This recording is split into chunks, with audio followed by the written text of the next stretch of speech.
Thanks for tuning in to Freedom Fighters Code Grey. This is a show where we discuss human trafficking, an issue that's happening in our community. We often think about trafficking happening in other countries, in other places, but not in our own backyard. But in fact, children as young as 12 years old are being lured and groomed for the purposes of exploitation in Ontario. And over 90% of people who are trafficked in Canada are from within Canada's borders. Today I have with me Teresa MacLennan, the Executive Director of the Barrie Women and Children Shelter. Welcome, Teresa. Hi, Michaela. Thanks so much for taking the time to join me today and to be a part of this discussion. Could you just take some time to talk a little bit about the shelter and your role at it? So I'm the Executive Director of the Women and Children Shelter of Barrie, and we've been in existence for almost 40 years. Here in the city of Barrie. And unfortunately, within that time, our numbers of women and their children experiencing violence has only continued to rise. And throughout those years, we have also seen an increase in the amount of women who are seeking out our services because they have an experience of human trafficking. We have always supported women who have been involved in trafficking. But many years ago, we did not have a name for that. And sometimes human trafficking would be confused with autonomous sex work. And so over the years, we've been able to clearly define better what human trafficking is. And so, over the years, as we've become more familiar with what human trafficking looks like in our city of Barrie, we've expanded our services to make sure that we are providing supports to the women who have that experience. And I do just want to add that, the work that we do in our shelter is surrounded by trauma. Women are calling us, they've had a very traumatic experience. And I am very aware that when we have conversations, which we need to do to educate our community about violence against women, violence against all people, and human trafficking, that there's a lot of folks in our community that have their own experience. And so I always want to encourage folks that may be listening to our conversation today, if there's anything that is triggering for you or that's bringing up any of your own personal experience, please recognize your own wellness. And if you feel that you need to speak with a counselor, we have a 24-hour crisis line, and that number is 705-728-2544. And at any time that you feel that you just need to speak to someone about your experience, whether it was in the past or it's happening to you right now, please feel free to call our crisis line at any time. Thank you, Teresa, for just highlighting that this conversation could be triggering for some folks and for pointing them to a resource that you're able to provide through the shelter. You mentioned that trafficking is something that you have seen over the years in our community. Some folks tuning in today might not be familiar about that term or may have some misconceptions about it. Could you just take some time to explain what exactly is sex trafficking? So we are a women's organization, and we provide support to women who have an experience of violence, and that includes human trafficking. The majority of trafficking is for the sexual exploitation of women and young girls. Of course, there is labor trafficking, and of course, men can be trafficked as well. But what we know percentage-wise through the statistics is that the majority are women and young girls. Here within our own city, within our own province, our own country, and of course, globally. That is a consistent number in terms of who is the highest population of being trafficked and what type of trafficking. And so when we talk about human trafficking, it really is the use of another person's body or their labor at the financial gain of someone else. And through that gain, it happens through coercion, bribery, dependence, and complete submission of that person because they feel powerless, they have no control. They may feel it's something that they have to do in order to get out of a debt. And so the person really loses all of their self-confidence. They lose their own ability to make decisions. And it is extremely difficult to be able to escape a trafficking situation. And I'm really referring to what is happening right here in our own city. We see a lot of women come through our doors who have an experience of trafficking. We also see a lot of women come through our doors that something has happened to them for a long period of time and they don't know that they are being trafficked. So we have a lot of conversations with women to help them identify that actually what they've been experiencing is trafficking. And so, I completely understand that in our own community of Barrie, no one wants to think that women are being abused at the rates that they are. None of us want to think that at this moment in time, there will be women in their own homes, in hotel rooms, or in a perpetrator's home who are being trafficked right at this moment. But I can tell you with all assurity that that is happening right now as we're having this conversation. And so, it's a wonderful thing for folks in our community who say, I never knew this was happening. Because what that says to me is that they've probably never had a personal experience of violence or a direct relation to someone who may be trafficking.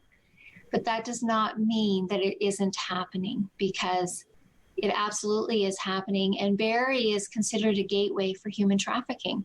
We are, a real central point, an access point to the north and to the south. We are a gateway. And human trafficking includes the movement of women from city to city by their trafficker. And there's many reasons for that, one of which is the thought that they won't get caught if they move women from city to city, right? So all of that is just to say that we do want the community to realize women continue to experience violence, and there are growing numbers in our city of Barrie of women who are being trafficked for the purpose of sexual exploitation. And when you mention the age of 12, that absolutely is the case.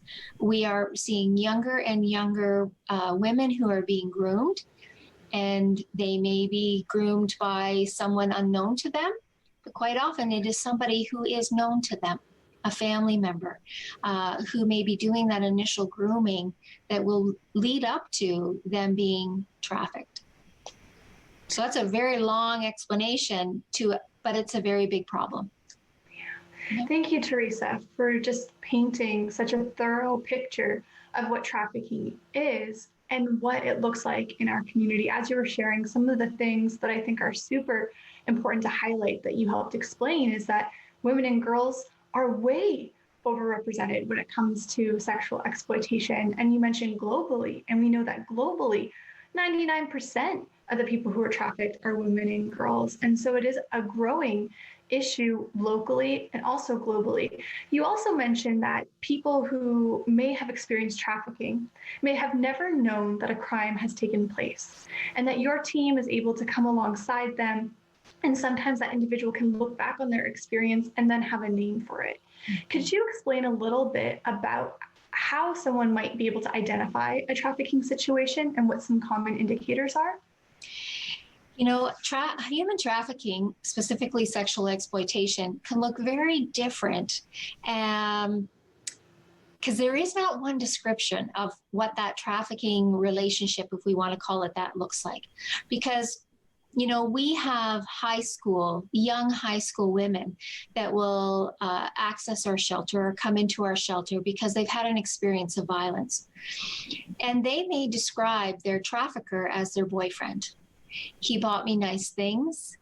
He had a debt, and he just asked me if I would, have a sexual encounter with his friend, that debt would be paid off. And I love him, and I wanted to do that for him. How some of those women describe that relationship, it is very difficult for them to see themselves as being a trafficked victim, because they believe that this person cared for them and loved them. And he may buy her nice things. He may say, you know what, I'm sorry that, I'd never ask you to do that again, but it does happen again. And so emotions are involved, attachment is involved. And just like in a violent situation, it is very, very challenging for women to be able to leave. And so there's a draw that happens for that woman because she may care for that person. But human trafficking really is modern day slavery. Right. And that is the term that we use to describe that. It is modern day slavery. And so we may have young high school girls who are getting involved in trafficking and they don't even realize that that's what's happening to them. And it is hard to break down their own barriers to help them to see what it is that they've actually been asked to do. No one wants to think that they've been trafficked. No one wants to think that I'm being abused. We find lots of ways to try and diminish the magnitude of that. And part of our work here in the shelter is to lift the veil, to no longer sweep the violence that women are experiencing, sweep the human trafficking that's happening right here in our city under the rug. We have got to be very open and honest and very blunt and very raw in the discussions that we have about these issues. Thank you, Teresa, for the important work you and your team are doing. As you've highlighted, this is an issue in our community. So what exactly is the shelter doing to come alongside people who have been impacted by trafficking? So our shelter is a feminist organization.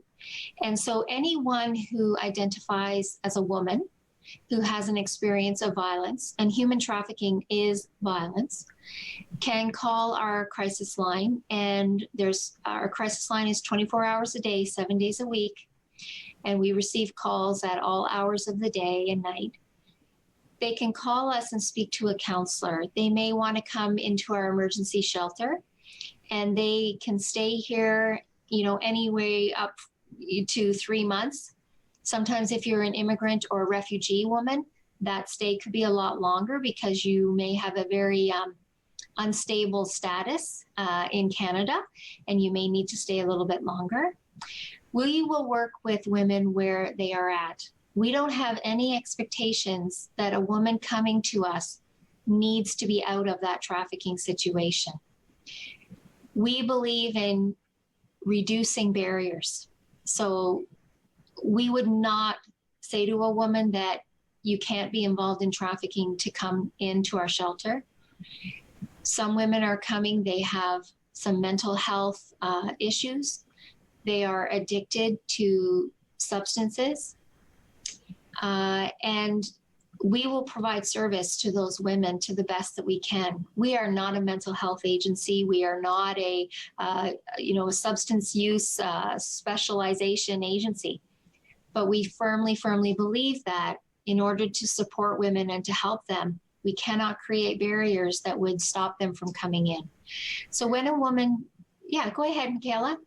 I was just going to say thank you so much, Teresa, for sharing a bit about what the shelter is doing. And we're going to have some more time to talk further about all the amazing support services the shelter provides for the community. But we're going to take a short break and come back in a couple of minutes.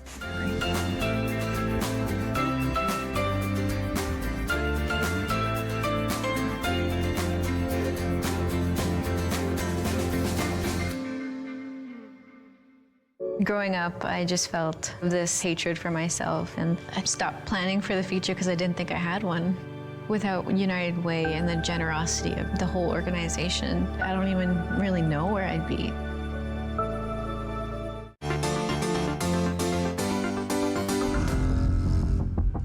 Time travel. No. Inversion. Technology that can reverse the flow of time. You have no idea what you're getting yourself into. Maybe I lost my edge. Edge is still intact.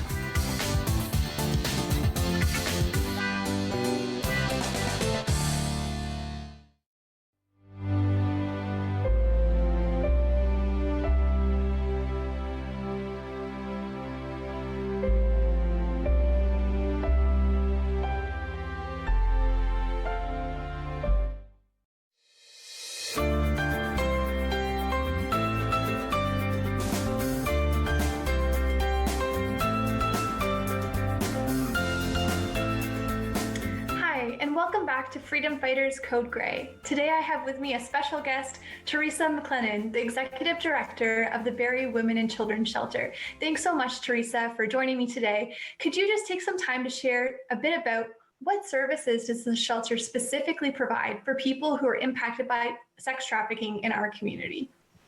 So it's important, of course, to realize that any person who is experiencing trafficking, we have a 24-hour crisis line. And so even though we are a women's organization and we provide services to women in terms of our emergency shelter and outreach services, we also can and do receive calls from men who may be experiencing trafficking. And that is because we are now the City of Barrie hotline number for all forms of human trafficking. So putting the supports that we provide to men aside, in terms of our shelter services, a woman can call us who has an experience of violence or is experiencing human trafficking, which is violence, and she can speak to a counselor on our 24-hour crisis line. She can come into our emergency shelter. If she's an immigrant or refugee woman, she may stay in our shelter a little bit longer, depending on what her status is in Canada, in Ontario. But women typically will stay in our shelter maybe upwards of 3 months. We will support them to find housing. We will connect them with financial supports, education, employment. And once a woman is done her stay here in the shelter, hopefully we've been able to find her some affordable housing. She can continue on accessing our outreach services.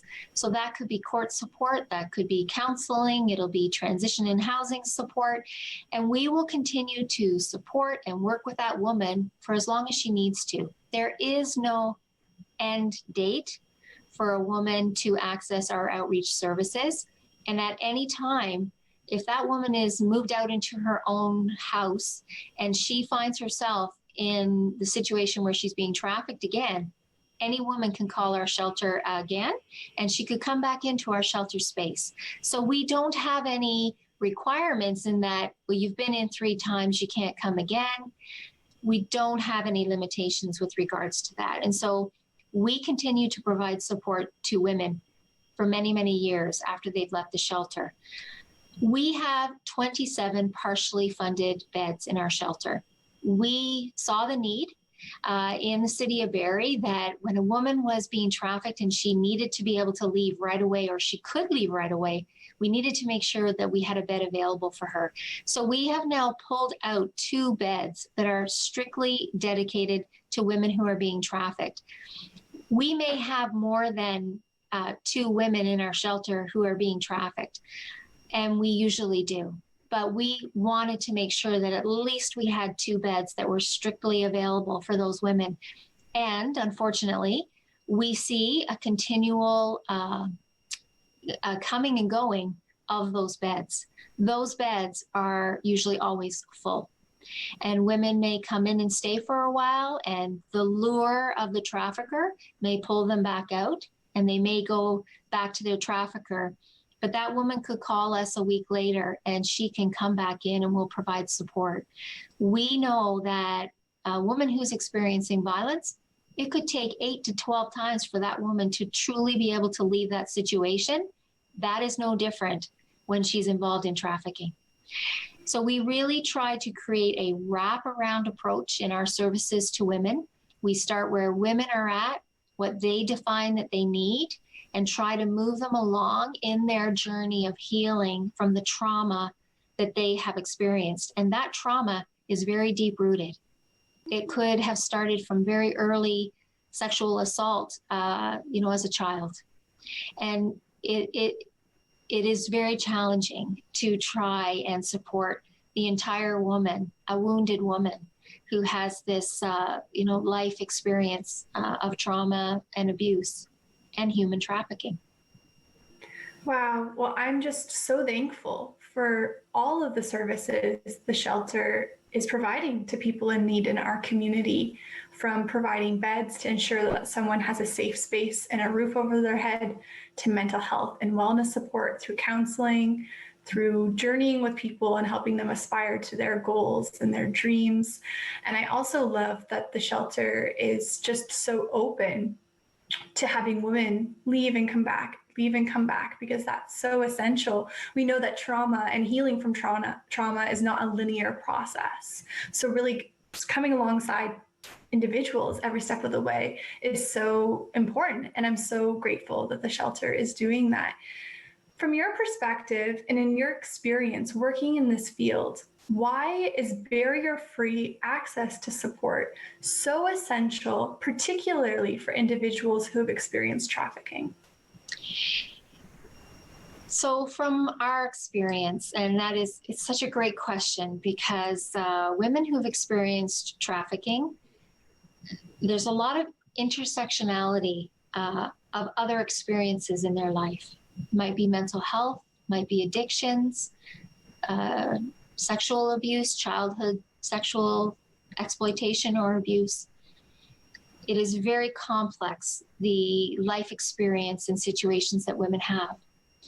And we support women through a trauma-informed lens. We have an understanding of the reasons why women may go back to their trafficker or their abuser. We have an understanding of why women may need to continue to use substances because it is just so painful for them to dive into the trauma that they've experienced.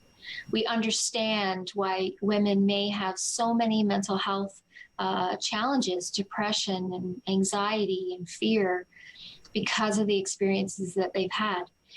If we create barriers to any of those things and not embrace those intersectionalities that women have, we will lose those women. Those women will feel judged. They will feel that they're not worthy of the support. They will not feel dignified and respected, because women cannot feel that because I'm a substance user that I have no value. They have incredible value. We have to have an understanding from a trauma-informed perspective why women are needing to do the things that they're doing, and how do we work with them where they are at. If we create barriers and we say that you need to be in this certain place to access our services, where will those women go, right? And I believe that services also are on a continuum. And so we are one piece of the puzzle of services for, people who are experiencing trafficking.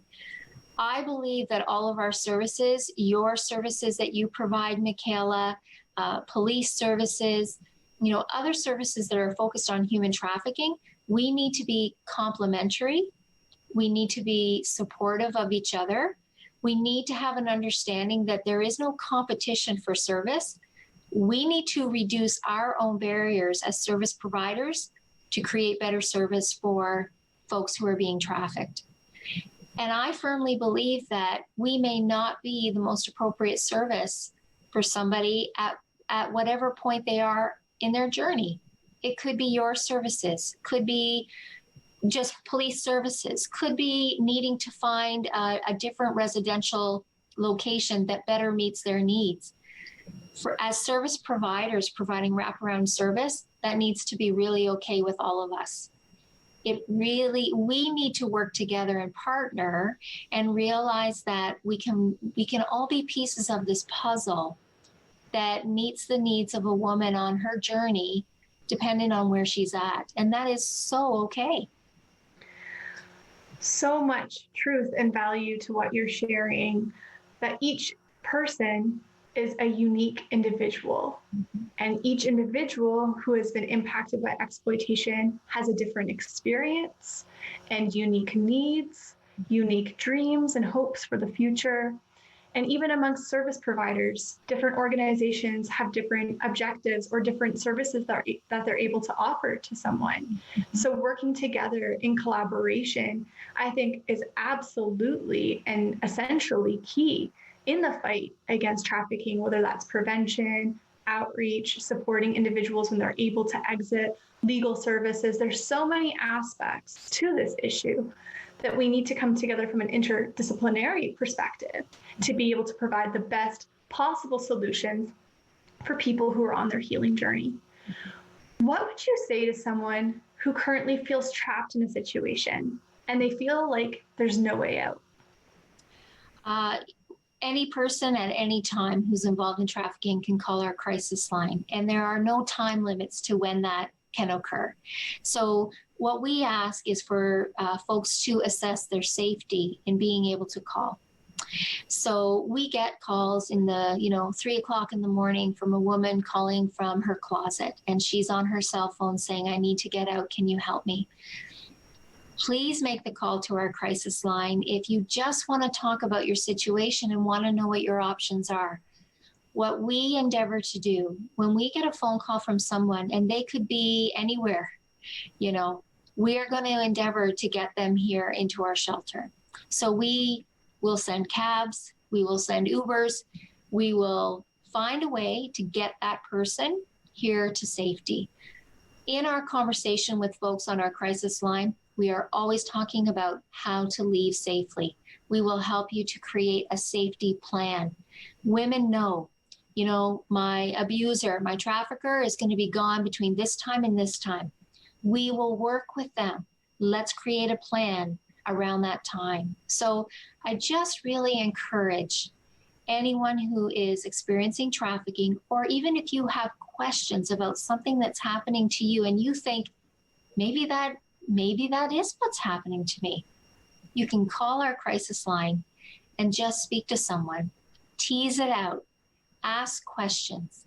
We are here to listen and to provide resources and to be a kind ear to your journey without judgment, without any demands or requirements of that person, but just to be who they are and where they're at.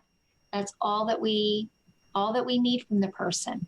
You can just call us just to chat, and we will not say you need to come in, you need to do this. It will be, how can we help you? What do you need right now? That's how we start in terms of our relationship with someone who may be trafficked. Well, Teresa, thank you so much for taking the time to share with our viewers today. And thank you for the important work that you and your team are doing to create a safe space for women and children who have been impacted by violence, including trafficking in our community. The work that you're doing is truly invaluable, and I'm so grateful to you and your team for what you're doing. If you're viewing the show today and you're in a situation of exploitation or in a situation of abuse, if you're in immediate danger and it's safe for you to call, we would encourage folks to call 911 if there's immediate danger or threat. Or you can access the 24/7 hour local crisis number at 705-728-2544. Again, that's 705-728-2544. Thanks so much for taking the time to tune into our show today to learn about the realities of trafficking that are happening in our community. We hope that you'll join us next time on Freedom Fighters Code Gray.